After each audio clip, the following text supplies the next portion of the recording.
바랍니다. 플랫폼 전도의 축복을 누립시다. 록펠러는 어릴 때 어머니의 교훈을 마음속에 새기고 그대로 실천했는데 세계 제일 가난한 그런 부자요. 미국의 경제의 기초를 놓는 그런 사람이 됐습니다.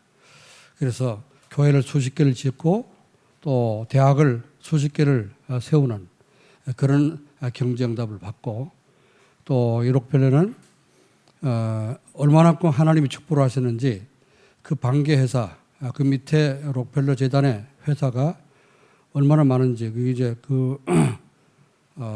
전화번호 책 지금 우리가 사용하는 그 전화번호 책이죠. 그만큼 두꺼울 정도로 그렇게 많은 그런 회사를 거느리고 있었다고 합니다. 그래서 미국의 경제에 가장 그 기초를 놓은 그런 사람이 록펠러인데 이 록펠러는 무슨 어머니의 무슨 그 교훈을 마음속에 담고 실천하는가 하면은 예배 축복입니다. 예배 축복. 그래서 네가 항상 매주 예배 30분 40분 전에 가서 미리 기도하고 준비해서 예배를 드리라. 그리고 목사님 절대 마음 아프게 하지 말고 반드시 이제 돈 벌면은 11조 반드시 드리고 이렇게 이제 그 신앙생활 올바로 하도록 몇 가지 한 서너 가지 이렇게 교훈을 줬는데 그걸 적어서 마음속에 다 이렇게 각인시키고 실천했는데 우리가 아는 대로 시대적인 그런 경제 축복을 누리고 많은 영향을 미치는 그런 사람이 됐습니다. 어느 정도 경제 축복을 받느냐? 매주 그 록펠러의 11조를 계산하는 사람이 40명이 붙어갖고 11조를 계산할 정도로 그렇게 경제 축복을 받았다고 한 겁니다. 아니 혼자서 뭐 계산해도 할 것도 없잖아요. 그렇지 우리는 몇 천만 원 받아도 뭐 해봐야 이제 11조 해봐야 몇 백만 원밖에 안 될 텐데 록펠러는 40명이 붙어가지고 그 여러 회사에서 들어오는 걸 이제 11조를 계산해야 되니까 얼마나 이제 복잡하겠습니까? 40명이 계산했다는 겁니다. 여러분 꿈 같은 얘기입니까? 역사 속에 있었던 분명한 그런 사실이고 여러분의 올바른 믿음 가지고 예배 축복 누릴 때 이와 같은 축복도 우리가 누릴 수가 있을 줄로 믿습니다. 성경의 모든 응답받은 산업인들 다 이런 축복을 누리는 사람들입니다. 그래서 아브라함 같은 경우도 아브라함은 318명 자기 재산을 관리할 수 있는 사람 지키는 사람이 집에서 키운 병사가 318명 정도 됐습니다. 318명을 데리고 양떼를 지키고 가축을 이렇게 지키고 했단 말이죠. 그래서 어느 정도 이제 경제 축복을 받았는가 알 수 있죠. 또 그 앞전에 누굽니까? 아브라함 같은 시대라고 하는데요. 욥이라는 사람이 있습니다. 욥은 동방에서 제일 가는 이제 부자에 따르죠. 동방에서 제일 가는 그런 부자였는데 이 욥은 어떻습니까? 때를 셀 수가 없어요. 그 짐승을 키우는지 뭐 유목민이었는지 짐승을 그때 당시는 아브라함이나 또 욥이나 그들의 당시는 다 거기가 이제 유목민들이죠. 그래서 가축을 키워서 지금도 이제 뭐 우리 중앙아시아 같은 데 가면은 그 유목민들 있지 않습니까? 그 소떼, 양떼, 뭐 그다음에 염소떼, 무슨 떼 뭐 하여튼 짐승 키우는 모든 짐승가 이거는 숫자를 셀 수가 없어요. 한 마리, 두 마리, 세 마리 셀 수가 없어가지고 숫자가 발달을 안 해서 그런지 모르지만은 그러니까 한 떼, 두 떼, 세 떼 이렇게 떼거지로 셌단 말이죠. 한 무리, 두 무리, 한 무더기, 두 무더기 이렇게 셌다. 그 정도로 하나님 축복을 많이 하셨는데 왜 그렇게 하나님 그들을 축복하셨는가? 그들을 보면 전부 다 신앙이 오직 하나님 중심입니다. 할렐루야. 그리고 하나님 앞에 예배를 드리고 단을 쌓고 예배를 드리는 그런 예배의 성공자들을 우리가 볼 수 있습니다. 자, 오늘도 여러분이 그래서 행복한 예배 되시길 바라고 오늘도 예배가 행복해져서 예배 시간이 기다려지고 예배 시간마다 여러분이 답을 얻어가는 그런 시간 되기를 주 이름으로 축원합니다. 자, 그래 지난주 말씀은 이제 우리가 마지막 하반기 돼가지고 말씀을 정리해 들어가는데요. 플랫폼 전도를 위해서 237 전도를 위해서 우리가 25의 응답을 받아야 되기 때문에 실제적인 그런 이제 단어를 붙잡고 실제로 우리가 응답이 올 수 있도록 여러분이 말씀 붙잡고 기도하시길 바랍니다. 그래서 지난주에는 플랫폼 전도가 무엇인가 그런 말씀 드렸죠. 플랫폼 전도는 세계복음화론의 이제 새로운 전도 전략이라. 새로운 전도 전략이라는 말은 전에 우리가 했던 전도가 있다고 말이죠. 전에 했던 전도는 찾아다니면서 했는데 이제는 찾아올 수밖에 없도록 그런 내용을 갖추고 우리가 누리는 것입니다. 그래서 새로운 전도 전략이라 했고요. 플랫폼 전도는 그래서 사람들이 교회로 찾아오도록 교회가 이런 내용을 준비하는 것입니다. 성도들이 임마누엘 축복 누리면 그 열매로 이제 전도가 되어지는 것인데 성도들의 가정과 직장을 플랫폼으로 만든 것이다. 그렇죠? 여러분 가정이 온 가족이 다 행복하고 또 가족들이 모여서 가정 예배가 되어지고 여러분 가정에서 찬송이 울려나고 여러분 예배 소리가 들리고 기도 소리가 들리고 그 가정은 어떻습니까? 이웃집에서 거의 문제 있고 진짜 고통 올 때는 그런 가정 찾아가서 도움 받고 싶겠죠. 그죠? 그래서 여러분 가정이나 여러분 가는 직장이 플랫폼 되도록 만드는 것. 여러분이 다 내 혼자 구원받은 여러분 나 자신이 행복을 누리고 있으면 어떡합니까? 옆에 있는 사람도 행복을 누리게 되죠. 옆에 사람이 아프면 나도 아픈 것 같아요. 그죠? 그러니까 여러분이 행복한 사람이 되기를 주 여러분을 축원합니다. 자, 그러면 내가 임마누엘 하나님이 함께 하시는 임마누엘 축복을 누리고 행복해지면은 전도가 된다고 그러는데요. 이게 임마누엘 축복은 도대체 뭡니까? 하나님 나와 함께 하시는 거잖아요. 임마누엘 축복을 누리려면요. 하나님 분명히 말씀했어요. 내가 세상 끝날까지 항상 너희와 함께 있으리라. 분명히 약속하셨는데 우리가 그것을 느끼고 사냐 못 느끼고 사냐 이 차이라는 말이죠. 오늘 주님이 여러분과 함께 하신 거 믿습니까? 믿어집니까? 어디 계신 것 같아요, 주님이? 응? 성도님 어디 계신 것 같습니까? 모든 사람 속에 다 있죠. 예배 중에 하나님 오셨지. 믿습니까? 아니, 어디 계시냐? 하나님 어디 계십니까? 하나님은 눈에 보이지 않습니다. 하나님이 눈에 보이면 그 사람은 잘못된 눈이요. 그죠? 그 사람은 그 시력이 100.0이든지, 영적인 눈을 가졌든지, 그 이제 이 다른 눈이란 말이죠. 하나님은 영이시기 때문에 보이질 않습니다. 육신을 가진 눈은 가지고는 절대 하나님을 볼 수 없죠. 그죠? 우리는 천국 가면 그때 이제 보게 되겠죠. 주님 앞에 설 때 영원한 천국 가서 그때는 하나님 이렇게 생기셨구만. 예수님이 이런 분이셨구만. 이제 알게 될 겁니다. 자, 근데 예수님이 잠깐 오셨을 때 33년 동안 유대 나라 오셨을 때 그때는 육신으로 계셨기 때문에 그때 당시 살았던 사람은 봤겠죠. 그죠? 부활하신 뒤에 제자들도 못 알아봤다고 했습니다. 달라졌기 때문에. 그래서 영이신 하나님 우리가 볼 수 없지만은 분명히 나와 함께 하신다 그랬어요. 그러면은 우리는 영적 존재 아닙니까? 그렇잖아요? 아니, 우리 몸뚱이만 있습니까? 몸 안에 우리 마음도 있고 생각도 있고 우리 생명이 있잖아요. 피가 돌고 하는 것은 이게 생명이 살아있다는 증거 아닙니까?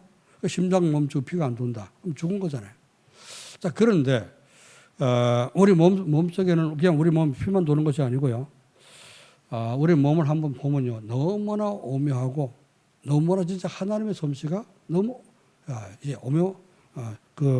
아주 신기하고 오묘합니다. 그래서 청량할 수 없는 그런 하나님의 솜씨를 보게 되는데 우리 손가락 한번 쳐다봐도요. 어떻게 여기 막 제문도 있고 이렇게 막 이게 되면 뭐 감각이 있어. 이거는 쇠구나, 이거는 유리구나. 막 이게 이런 감각, 이게 로봇은 절대 할 수 없는 거죠, 그렇죠? 하나님 어떻게 이렇게 만드셨을까? 참 너무나 이제 신기하고 신묘막측한데 이 하나님 나와 함께 계시는데 내가 그걸 못 느끼고 산다 말이지. 구원 받았는데 그걸 못 느끼고 산다. 이게 여러분 책임입니다, 그렇죠? 하나님은 분명 함께 한다 그랬거든요. 어떻게 하면 하나님을 함께 하는 것을 느끼고 살 수 있냐. 밥 먹으면 배부르잖아요. 그건 알잖아요. 물 마시면 시원하구나. 이거 알지 않습니까? 그건 느끼는데 하나님 나와 함께 하시는 걸 이걸 못 느끼고 산다. 이게 문제 있잖아요. 오늘 여러분이 임마누엘이 좀 체험되지고 느끼면서 살기를 주의 이름으로 축원합니다. 그래야지 사는 맛이 나고 그렇잖아요. 그래야지 뭔가 행복해지는 거지. 내 혼자 맹수맹수하게 살아보세요. 얼마나 폭폭한 세상에, 얼마나 이제 복잡하고 힘든 세상입니까? 그래서 하나님이 함께 하시는 증거를 어떻게 내가 붙잡을 수 있냐. 여러분이 말씀을 붙잡으라. 예배 시간에 말씀을 붙잡으라. 그러면 말씀 붙잡고 기도하면 그 말씀이 성취되는 걸 보면서 하나님이 이렇게 성취시키는구나 알게 되고요. 또 여러분이 기도하면 하나님 응답을 주시고 전도하면 어떡합니까? 하나님이 구원 역사가 일어나도록 전도 응답을 받게 되는 거예요. 이걸 세 가지를 통해서 우리는 하나님이 나와 함께 하신 것을 우리는 체험하게 되는 거예요. 느끼게 되는 겁니다. 자, 하나님이 함께 하시는 것이 느껴지기를 주의 이름으로 축원합니다. 그래서 오늘 제목이 뭐냐? 플랫폼 전도를 위해서 체험할 것이다. 하나님이 나와 함께 하신 걸 체험하자 그 말이에요. 여러분에게 체험되어지기를 주의 이름으로 축원합니다. 그냥 듣고 아는 거하고 내가 체험해서 믿어지는 거하고 다른 겁니다. 그래서 듣고 아는 복음은 그건 들은 복음이요. 배운 복음입니다. 이제 학교에서 말이죠. 구구단 배우듯이 그렇죠. 2는사 2, 3은 뭐야? 6.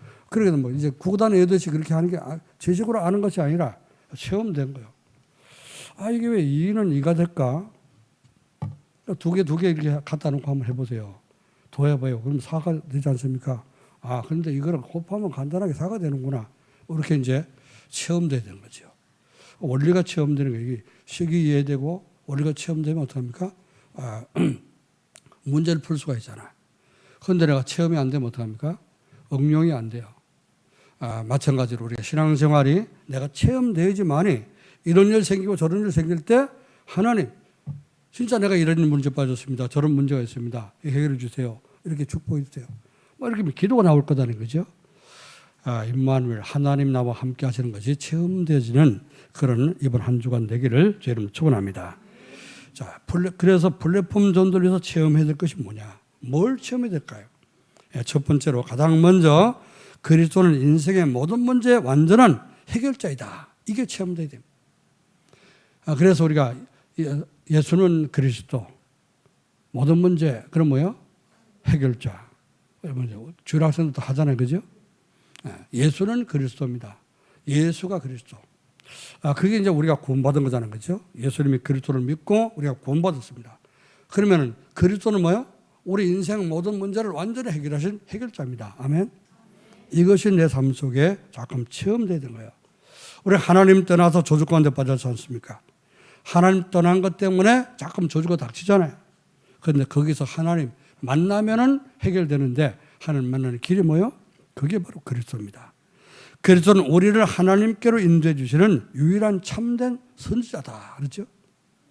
요한복음 14장 6절에 예수께서 가라사대 내가 곧 길이요 진리요 생명이니 나로 말미암지 않고는 아버지께 올 자가 없느니라. 아멘. 아멘. 마음을 활짝 여시고 여러분 은혜 받으시길 주님 축원합니다. 그거 못 보자면 하고 아는 얘기인데요. 아는 걸 믿어야 돼요. 그렇죠? 아는 게 믿어져야 되지 않습니까? 믿어지는 게 자꾸 체험돼야 되잖아요. 그죠? 자꾸 체험 못 해보세요. 그러면은 운동을 많이 한 사람도 몇 달 쉬어보세요. 그러면 근육도 다 풀어지고요. 그럼 감각을 잃어버려. 그럼 그때 가서 운동을 시합하려면 안 됩니다. 그런 것처럼 신앙생활도 마찬가지죠. 내가 아는 그리스도, 믿는 그리스도, 자꾸 내가 삶 속에, 기도 속에 자꾸 체험돼야 될 거 아니에요. 그죠? 주님이 이렇게 하는 거예요. 어제도 함께 하시는데 오늘도 함께 하시는구나. 오늘도 예배 드리는데 또 말씀을 이렇게 주시는구나. 이게 자꾸 체험되지고, 그래 은혜를 받아야 될 거 아니에요. 그래야지 우리가 변화가 일어납니다. 아멘. 그래서 그리스도는 뭐라고요? 우리 모든 문제를 해결하신 해결자이신데 어떤 문제를 해결했습니까? 하나님 떠나서 저주 가운데 빠졌는데 하나님 만나서 그걸 해결받을 수 있도록 길을 여시는 선자로 오셨다고 말입니다. 이것이 여러분에게 이미 이해가 되고 믿어져서 예수님을 영접한 줄로 믿습니다. 그래서 역시 마찬가지구나. 난 이제 들어서 알고 있었는데 정말로 내 길을 인도하셔서 하나님 만나고 또 모든 막힌 길과 닫힌 문을 여시는 바로 그분이 바로 그리스도구나 하는 것이 여러분 삶 속에서 체험되기를 주의 이름으로 축원합니다. 자, 그리고요 두 번째는 그리스도는 재앙과 저주의 근원인 죄 문제를 해결하신 참된 제사장이십니다. 재앙과 저주. 왜 재앙이 닥치고 저주가 닥칩니까? 죄 때문에 오는 거예요. 그렇죠? 창세기 3장에서 하나님을 떠나는, 하나님께 불순종하고 말씀을 거역하고 하나님 떠났잖아요. 그게 죄란 말이죠. 나는 정말 착해서 나면서부터 지금까지 한 번도 죄를 저본 적이 없습니다. 남의 거 훔친 것도 없고요. 거짓말한 적도 없고, 나는 법 잘 지키고 세금 잘 내고, 나는 그런 죄를 진 적이 없습니다. 그런 사람도 하나님 안 믿는다면 그게 죄요. 원래 우리는 인간은 어떻습니까? 모든 인간이 죄라는 사실을 이걸 인정을 안 하는 겁니다. 그러니까 그리스도가 필요 없는 거죠. 그래서 그리스도를 못 믿는 거죠. 내가 하나님 떠나고 하나님 안 믿던 것이 죄구나. 하나님 떠나 있던 것이 죄구나. 이 사실이 깨달아져야 되죠. 그러면 하나님 떠난 자는 어떻게 해요? 지옥 갈 수밖에 없잖아요. 그래서 지옥의 재앙이 자꾸 우리에게 닥치는 거예요. 그 지옥의 저주가 자꾸 우리에게 닥치는 겁니다. 지구상에 왜 자꾸 이 저주가 자꾸 닥치고 재앙이 자꾸 닥칩니까? 얼마 전에 비 많이 올 때 많이 피해 입은 사람들 많지 않습니까? 세계 곳곳에 보면은 계속 돌아가면서 어떻게 합니까? 여기저기 돌아가면서 뜨거워야 될 그런 여름날에 막 눈이 쏟아져 갖고 막 이렇게 이상한 그런 기후가 오기도 하고, 아마 전염병이 돌아가지고 사람들 죽기도 하고, 이런 재앙들이 자꾸 닥치는데요. 지구상의 모든 사람 지금도 어떻게 합니까? 복음 놓치고 그리스도를 안 믿고 있기 때문에 그런 재앙들이 계속 닥치게 됩니다. 자, 그런데 이 그리스도는 뭐요? 그 죄 문제를 완전히 해결하신 참된 제사장이다. 베드로전서 3장 18절 말씀 보니까 그리스도께서 한 번 죄를 위하여 죽으사 의인으로서 불의한 자를 대신하셨으니 이는 우리를 하나님 앞으로 인도하려 하심이라. 예수님이 우리의 모든 죄를 십자가에서 못 박으시고 해결한 것을 믿으시길 바랍니다. 세 번째, 그리스도는 어떤 분이냐? 사망 권세를 가진 자, 자꾸 우리를 죽이겠다고 겁을 주고요. 사망 권세를 가지고 우리를 자꾸 죽음으로 몰아가는 사탄의 머리를 박살내신 분이 바로 누굽니까? 왕 대신 그리스도야. 만왕의 왕이라고 그랬습니다. 그래서 요한계시록도 말씀했고요. 요한일서 3장 8절 말씀 보니까 죄를 지는 자는 마귀에게 속하나니. 자꾸 하나님 믿지 않고 죄를 지게 되면 어떡합니까? 그럼 마귀 자녀가 되는 거예요. 마귀의 종 되는 겁니다. 그런데 마귀는 처음부터 범죄함이라. 하나님의 아들이 나타나신 것은 마귀의 일을 멸하라 하심이라. 그래서 예수님은 마귀의 머리를 깨뜨리신 만왕의 왕인 줄 믿습니다. 그래서 왕 대신 그리스도의 이름으로 여러분 사단이 역사하는 거 완전히 결박하기를 주의 이름으로 축원합니다. 이게 우리의 삶 속에 조금 체험되어야 되는 거예요. 그렇죠? 그리스도가. 자, 두 번째는 그리스도가 우리에게 어떻게 체험되어야 되냐? 그리스도 눈에 보이지 않지만은 성령으로 나와 함께 하셨다고 약속하신 약속대로 성령으로 함께 하는구나. 이게 체험되어야 됩니다. 그리스도께서 우리를 고와 같이 버려두지 않고 다시 우리에게 오시겠다고 약속했거든요. 요한복음 14장 18절에 그렇게 말씀했습니다. 내가 너희를 고아와 같이 버려두지 아니하고 너희에게로 오리라. 고아는 뭐요? 부모가 없잖아요. 그죠? 그러니까 누가 어쩌면 보호자가 없어요. 지켜주는 사람도 없어요. 또 이제 어려움을 당해도 어떤 이제 해결해 주는 사람도 없어요. 또 슬픔을 당해도 위로해 주는 사람도 없어요. 그러니까 고아들은 웃지도 않고 울지도 않는다 하셨습니다. 왜 그러냐? 뭐 좋은 일이 생겨도 같이 웃어줄 사람이 없으니까. 그리고 또 이제 슬픈 일에서 누가 같이 울어줄 사람도 없고 하니까. 그게 이제 고아잖아요. 하나님이 가장 정말 이제 불쌍하게 보고 돌보는 사람이 누구냐? 고아와 가부라 그랬습니다. 그래서 하나님이 예수님이 뭐라 했죠? 가시면 십자가 지고 죽기 전에 제자들에게 마지막 성찬식을 하시고 그들에게 말했습니다. 내가 보혜사 성령을 너희에게 보내리라. 그가 너희 속에 너희와 함께 영원토록 있으리라. 또 그리고 18절에 뭐라 했죠? 내가 너희를 고아처럼 버려두지 않고 다시 너희에게로 오리라. 이렇게 약속을 했습니다. 주님이 그래서 오셔서 성령으로 여러분 속에 계신 줄 믿으시길 바랍니다. 부활하신 주님은 그리스도께서는 제자들에게 성령 충만을 받도록 기다리라 그러죠. 그래서 사도행전 1장 4절 말씀 보니까 예수님이 부활하시고 떠나시기 전에 성천하기 전에 약속을 했습니다. 너는 예루살렘을 떠나지 말고 아버지께서 약속하신 바 성령을 기다리라. 요한은 물로 세례를 베풀었지만 너희는 몇 날이 못해서 성령으로 세례를 받게 되리라 하죠. 약속하신 그 성령 이미 우리 속에 와 계시는 것을 믿으시길 주님 축원합니다. 자, 그리고요 이 성령께서 구원받은 모든 성도의 몸을 성전 삼고 계신다 그랬어요. 이게 바울이 깨달았습니다. 너희의 몸은 하나님의 성령이 거하시는 성전인 줄 알지 못하느냐. 그리고 17절 말했죠. 하나님이 거룩하니 이제 이 거룩한 성전을 해치는 자는 하나님이 이제 기뻐하지 않는다고 말씀했죠. 여러분의 몸이 하나님의 성령이 거하시는 성전인 줄 믿으시고 그 축복을 잘 누리시기를 주의 이름으로 축원합니다.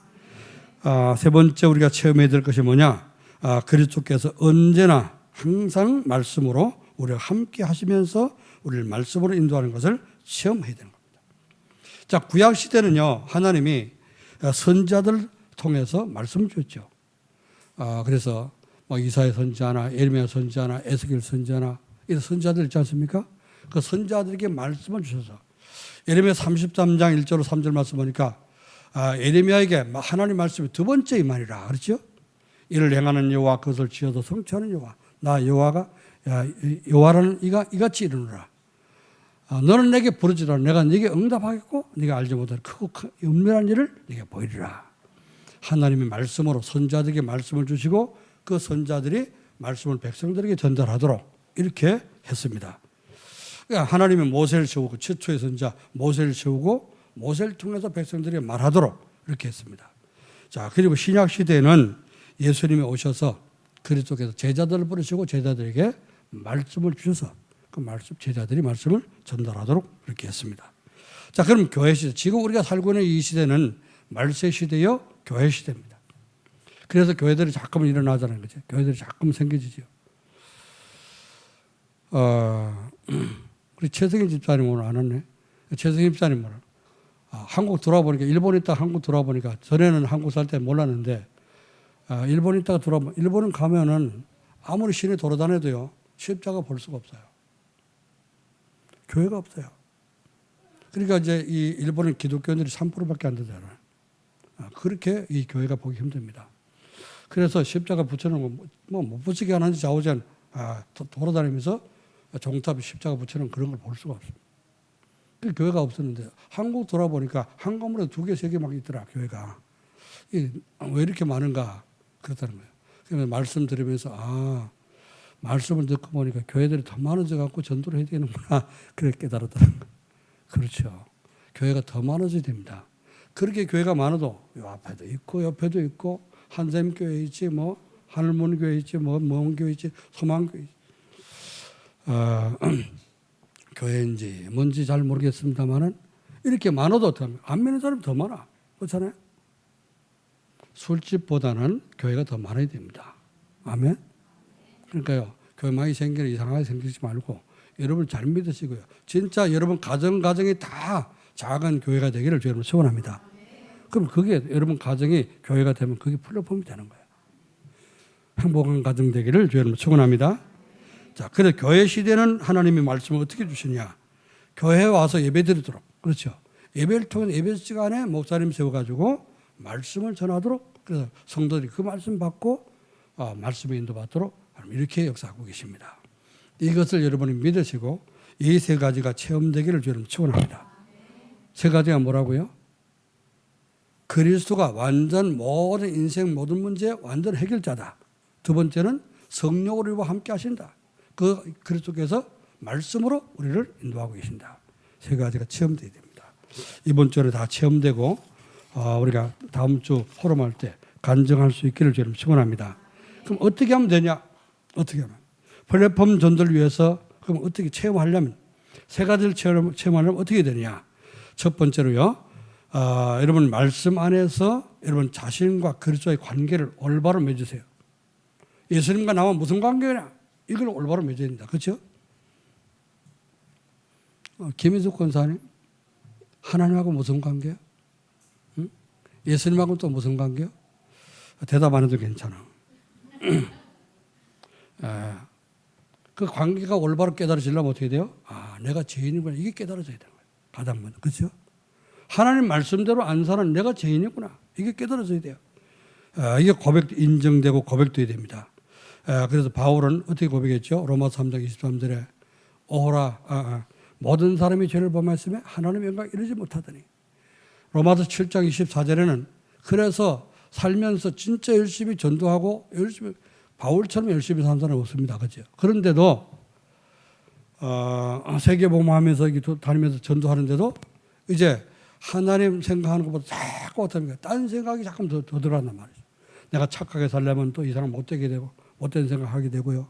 정말 이제 올바른 생각하려면 틀린 생각하게 되고 조금 이렇게 속에서 두 사람이 싸우는 걸 늘 체험하는 거예요. 그래서 오늘 나는 곤고한 사람이로다. 이 사망의 몸에서 누가 나를 건져내랴. 나 좀 살려주세요. 그런 말이에요. 그렇죠? 그러니까 누가 살려줄 수 있습니까? 그리스도밖에 살릴 길이 없죠. 그래서 그리스도를 쳐다보니까 그리스도 안에서 참 감사하려구나. 하나님 나에게 그리스도 보내셔서 내가 구원받도록 그리스도 보낸 것, 내가 그리스도 믿게 된 것이 너무너무 감사하구나. 이렇게 바울은 고백했습니다. 이런 고백이 여러분에게 되어질 때에 그리스도가 나의 구세주가 됩니다. 아멘. 그래서 나는 죄인이요. 그러나 그리스도는 나를 구원하신 구세주다. 이런 관계가 제대로 깨달아지기를 주님으로 축원합니다. 어떻게 우리가 그리스도가 나의 구세주가 됐습니까? 내가 죄가 많은데 어떻게 예수님이 나와 함께 있을 수 있냐 말이죠. 자, 우리는 죄인이라고 고백하지만은 고백 못하는 사람이 문제죠, 그죠? 고백할 수 있는 사람은 그래도 은혜 받은 사람이에요. 예수님이 뭐라고 말씀했죠? 바리새인들이 와가지고 자기들은 죄 없다는 거예요.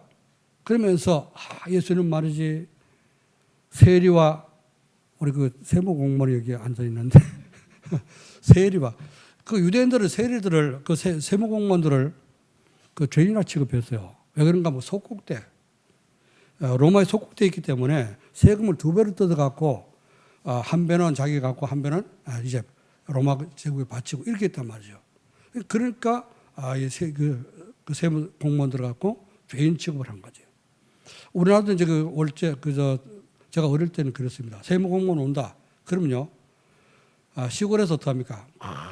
그 소나무 가지 꺾어다가요, 단지 덮기 바빠. 단지. 무슨 단지? 술단지. 시골에서 다 밀주 해 먹잖아요. 양주장에서 이제 사다 먹는 게 아니라 밀주 다 해 먹잖아요. 그러니까 그거 다 이게 갖다 덮느라고 난리가 나는 거예요. 우리 어머니도 그거 잘 담궜거든요. 밀주. 그래서 그 바리새인들이 예수님 보고 예수님이 가면서 이제 그 세리 마태를 제자로 불렀지 않습니까? 그죠? 그래서 그 집에 들어가서 식사하시고 이렇게 했더니 예수님 말이지 죄인들과 함께 밥을 먹고 죄인들과 함께 앉고 함께 놀고 그런다. 그렇게 했잖아요. 그랬더니 예수님이 뭐라 했습니까? 마가복음 2장 17절에 이렇게 말씀하셨어요. 예수께서 들으시고 저희에게 이르시되 건강한 자에게는 의원을 쓸데없고 병든 자에게라 쓸데있느니라. 내가 의인을 부르러 온 것이 아니라 죄인을 부르러 왔노라 하시니. 예수님은 의인은 하나도 없기 때문에 그렇죠. 우리가 하나님 따라 다 죄인 됐기 때문에 죄인을 구원하기 위해서 오신 분이 예수님입니다. 아멘. 여러분이 죄를 졌다. 빨리 예수님께 나오세요. 에? 얼른 예수님 그 십자가 붙잡고 정말 나는 죄인입니다. 고백하시고 용서받으시고요. 평안을 얻으시기를 주님을 축원합니다. 그래서 이제 찬수가 보면 그런 은혜손을 찬송했잖아요. 고통의 멍에 벗으려고 예수께로 나갑니다. 자유와 기쁨 베푸시는 주께로 갑니다. 병든 내 몸이 튼튼하고 빈궁한 삶이 부해지며 죄악을 벗어버리려고 주께로 갑니다. 우리가 주님 앞에 날마다 이렇게 나와야 될 줄 믿습니다. 이번 주간도 정말 그리스도께서 죄인 나를 구원하시게. 나는 볼 때 내 자신 돌아볼 때 어떻게 하면 이것도 잘못되고 저것도 잘못되고 이것도 못하고 저것도 못하고 너무나 허점투성인데 주님은 이런 나를 위해서 구원하시기 위해서 십자가를 지셨구나. 그 죄 없으신 피, 정말 보배로운 피를 나를 위해서 흘리셨구나. 깨달으실 때 우리가 은혜가 되고 우리가 변화가 일어날 줄로 믿습니다.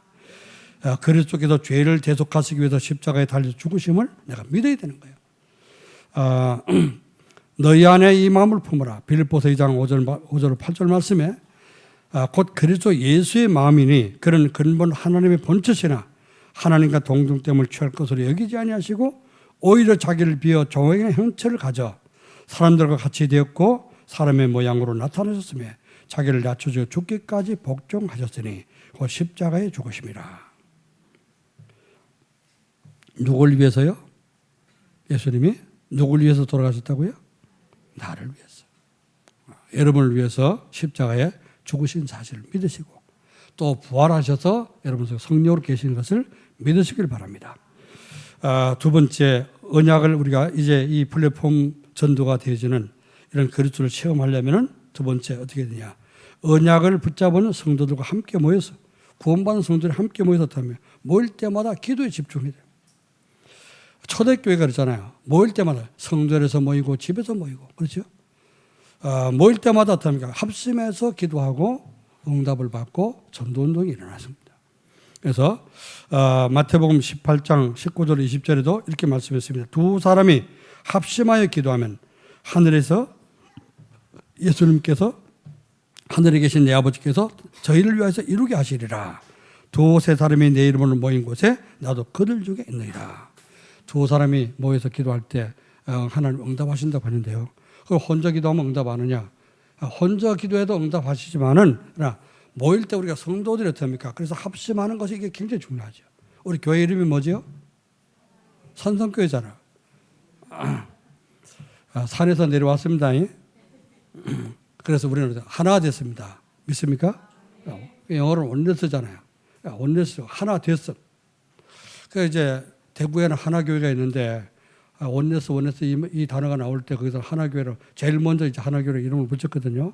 그런데 보니까 이제 따져보니까 원네스는 뭐죠? 하나 되잖아요. 하나 된 것. 하나 된 원네스가 진짜 되려면 못하면 하나 돼야 되지, 그렇죠? 그래서 하나가 아니고 하나 된 그래 교회. 우리가 그리스도 하나 되고 복음으로 하나 되고 전도로 하나 된 교회다. 믿으시고 모일 때마다 성도들이 합심해서 기도가 되어지기를 주 이름으로 축원합니다. 그래서 그 언약 붙잡은 이제 성도들이 마가다락방에 모였는데 거기에 120명이 모였는데요. 두 사람 모인 것이 아니고 120명이 모여서 오로지 기도에 힘쓰더라. 그렇죠?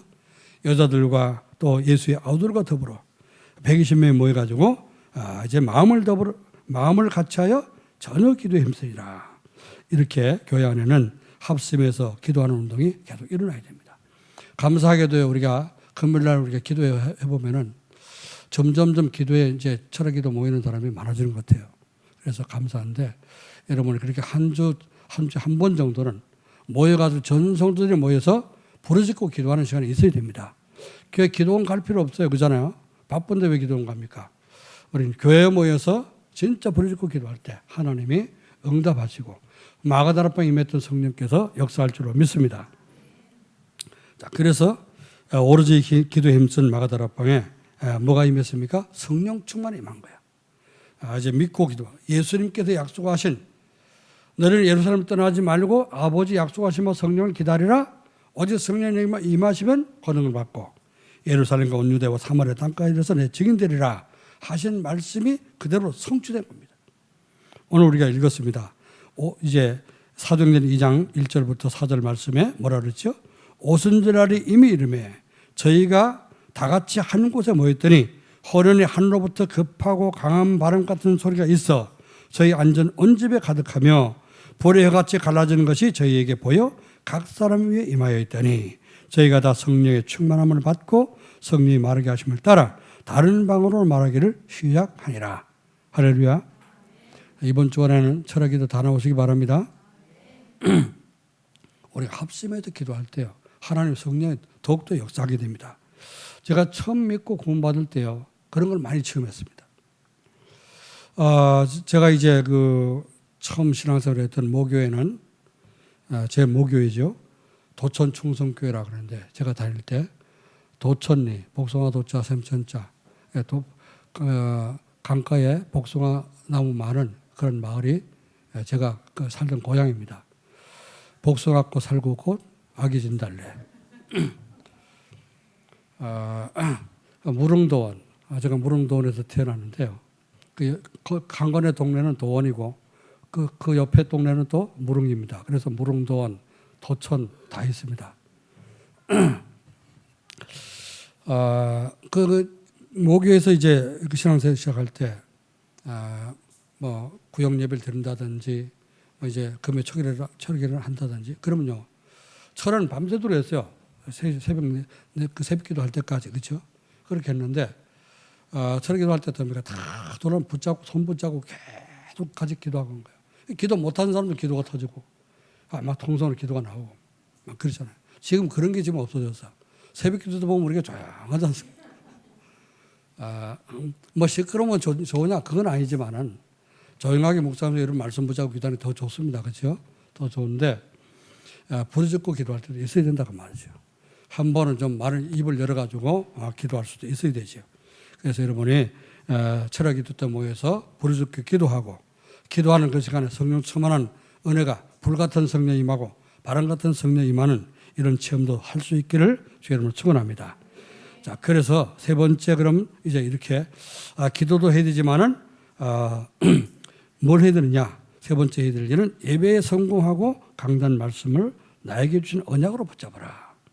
그래서 말씀에서 언약과 미션과 비전의 말씀을 찾아서 붙잡고 붙잡은 언약과 미션과 비전을 가지고 성도들과 함께 포럼하고 또 포럼한 이 내용을 가지고 다른 사람에게 전달하는 이런 축복을 누리게 됩니다. 사도행전 2장 42절 말씀 보니까 사도의 가르침을 받아 그들이 떡을 떼며 교제하며 서로 교제하며 떡을 떼며 오로지 기도에 힘쓰더라. 그렇죠? 이게 우리 교회 안에 일어나야 됩니다. 그리고 붙잡은 언약을 붙잡고 이제 초대교회는 뭐였습니까? 사도행전 2장 47절 말씀 보니까 집에서 모이고 또 이제 성전에서 모이고 집에서 떡을 떼고 이제 모여서 찬송하고 날마다 전도하기 시작했는데요. 날마다 구원받는 사람들 수가 더 많아지더라 그렇죠.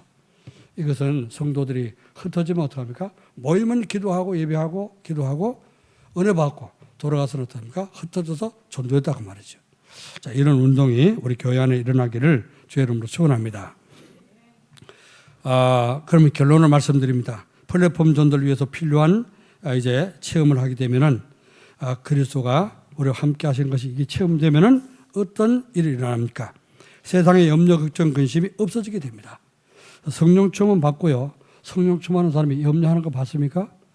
성경에 그런 말씀이 있습니까? 없잖아요. 그죠? 요셉이 노예로 팔려가는데 그 성령 충만하니까요. 염려했다는 말이 한마디도 없습니다. 오히려 형들이 자기 죽일까 염려하니까 그걸 위로했잖아요. 그죠? 성령 충만하면 염려, 걱정, 근심이 다 떠나가게 됩니다. 왜 그래요? 왜 염려가 없어질까요? 모든 문제 해결자가 되는 그리스도가 우리와 함께 하잖아요. 그렇죠? 모든 문제 해결하시는 그리스도가 함께 하시기 때문에 또 말씀으로 인도하시고 성령으로 함께 하니까 염려할 필요가 없어지게 됩니다. 그 주님께서 마태복음 11장 28절에 수고하고 무거운 짐진 자들아 다 내게로 오라. 너희를 쉬게 하리라 말씀했습니다. 그리고요. 베드로전서 5장 7절에는 염려를 맡겨라. 그러면 제가 너를 돌보실 것이다. 주님이 약속했습니다. 자, 그래서 두 번째는요. 마음과 삶의 현장에 하나님 나라가 이루어지게 됩니다. 내 마음속에 하나님 나라가 이루어지고 여러분 가는 현장에 하나님 나라가 이루어지게 되면은 거기다 흑암 세력이 결박돼 떠나가게 되고요. 여러분의 모든 이런 문제들이 해결되고 하나님 주시는 평안과 기쁨이 회복될 줄로 믿습니다. 세 번째로 예배 시간이 정말 이때 이렇게 될 때 예배 시간이 즐겁고 기다려지게 되고요. 정말 주일날 지난주 말씀 붙잡고 기도했는데 하나님 이렇게 정말 행복해지도록 하나님 말씀에 응답을 주셨다. 그러니까 또 이번 주는 하나님 어떤 말씀을 주실까 기대가 되겠죠. 또 기다려지고 행복해지는 겁니다. 예배 시간마다 행복해지고요. 은혜 받으시고 힘을 얻으시기를 주의 이름으로 축원합니다. 기도하겠습니다. 하나님 아버지 은혜와 사랑을 감사드립니다. 이번 주간에 주신 말씀을 붙잡고 그리스도 기도 모든 문제의 완벽한 해결자이시고 성령으로 함께 하시며 말씀으로 함께 하시는 사실 또 인도하고 계시는 사실들이 체험되도록 축복해 주옵소서. 그리스도의 관계를 올바로 깨닫도록 도와주시고 모든 성도가 오로지 기도에 집중할 수 있도록 도와주옵시며 하나님 주신 언약과 미션과 비전을 붙잡고 응답받는 모든 한 주간이 될 수 있도록 축복해 주옵소서. 우리 구주 예수 그리스도의 이름으로 감사하며 기도하옵나이다. 아멘. 103